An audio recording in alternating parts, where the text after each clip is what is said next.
Prosecutors in Libya have issued an arrest warrant for Saif al-Islam Gaddafi, the son of the late Libyan leader Muammar Gaddafi, over suspected ties to Russian mercenaries. A BBC World Service investigation has revealed links between the shadowy Warner Group's activities in Libya and war crimes committed against Libyan citizens.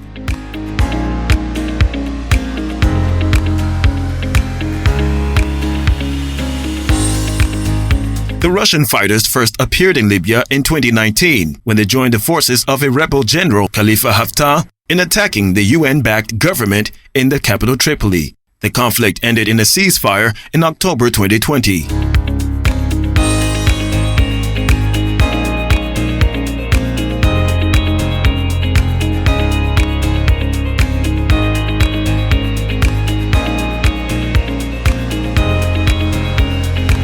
The Warner Group was first identified in 2014 when it was backing pro-Russian separatists in the conflict in eastern Ukraine.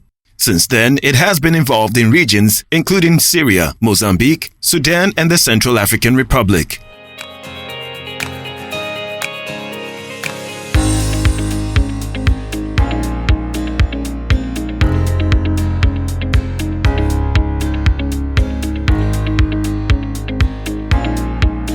The United States is sending a special envoy to Ethiopia to urge an end to the fighting in northern Tigray that has escalated to other regions. President Joe Biden asked Special Envoy to the Horn of Africa, Jeffrey Feltman, to return to Ethiopia at this critical moment, National Security Advisor Jake Sullivan said on Twitter.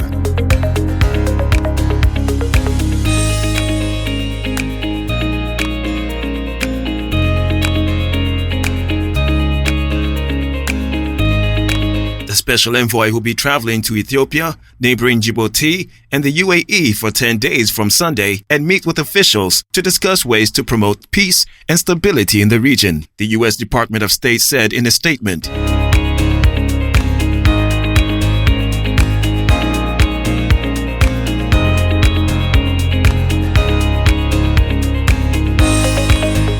It comes amid the 9-month war between the Tigrayan rebels and the Ethiopian armies and its allies, which has recently escalated in the regions of Afar and Amara. The conflict has forced over 2 million people to flee from their homes, with hundreds of thousands pushed into famine conditions.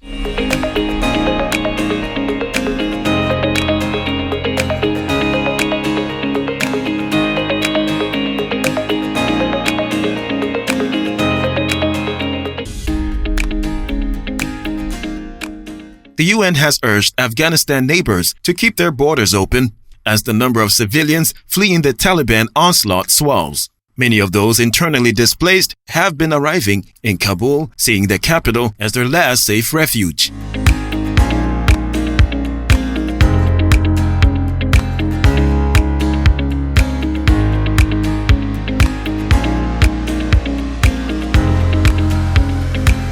Food shortages are dire, World Food Programme said. It warned of humanitarian catastrophe. On Friday, the Taliban seized the country's second-largest city, Kandahar, the latest provincial capital to fall. The southern city of 600,000 people was once the Taliban's stronghold and is strategically important as a trade hub.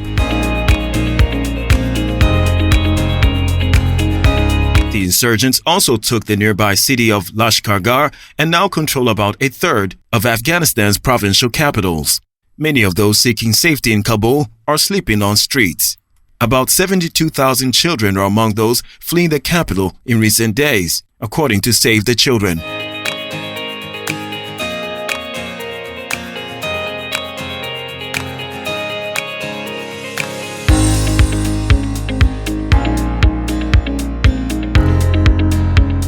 Newcastle boss Steve Bruce hopes to sign Joe Willock on a 6-year deal by 12 BST so he can play against West Ham on Sunday.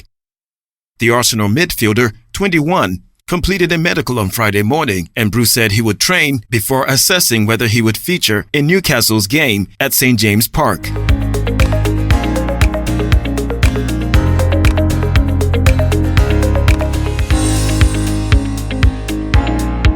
The deal is in excess of £20 million after a successful loan spell last season. England under-21 international Willock scored 8 goals for Newcastle while on loan in the second half of last season, including 7 consecutive games to help steer the club away from relegation zone.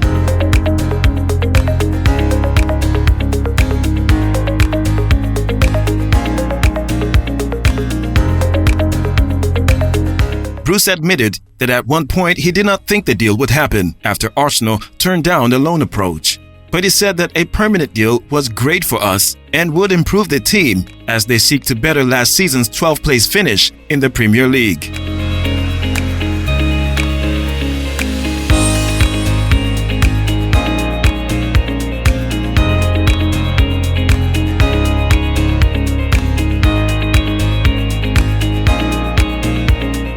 Liverpool defender Virgil van Dijk has extended his contract with the club until the summer of 2025.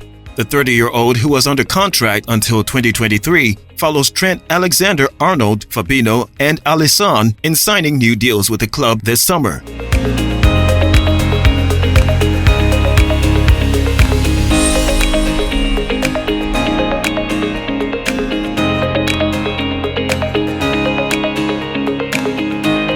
He played just 5 league games last season as he suffered an anterior circuit ligament injury in October. Van Dijk, who resumed playing in preseason, said he was delighted, very happy and proud to sign a new deal.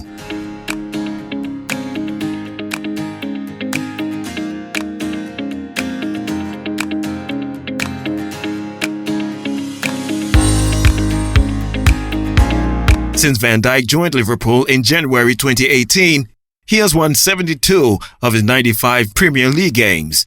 The win rate of 76% is the best of any player to make 80 or more appearances in the league over the same period.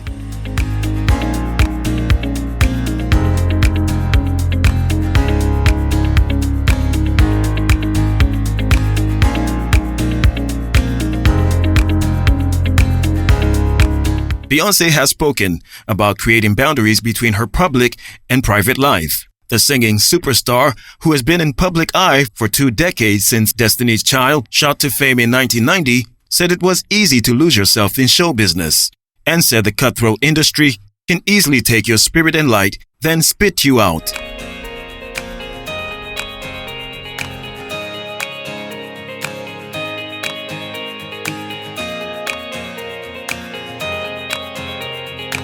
Speaking in a new interview as she was unveiled as the cover star of Harper's Bazaar's September 2021 issue, she said, "In this business, so much of your life does not belong to you unless you fight for it. I fought to protect my sanity and my privacy because the quality of my life depended on it."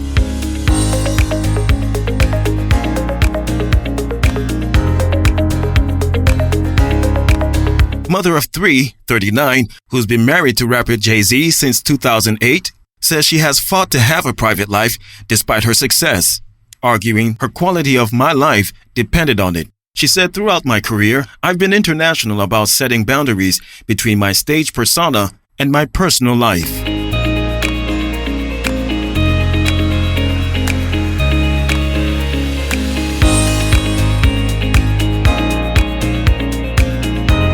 Technology giant Amazon TV and film business is moving production of its multi-million-dollar Lord of the Rings series to the UK from New Zealand.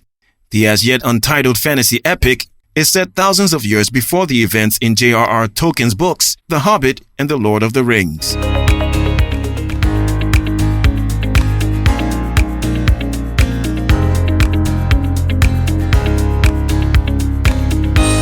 The company said the move was part of a plan to expand its production space and consolidate its footprint in the UK.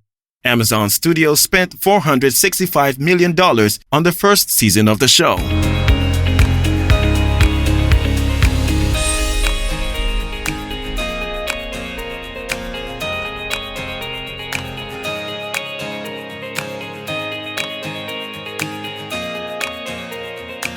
With 4 more seasons expected to be made, that would make it one of the most expensive series in television history.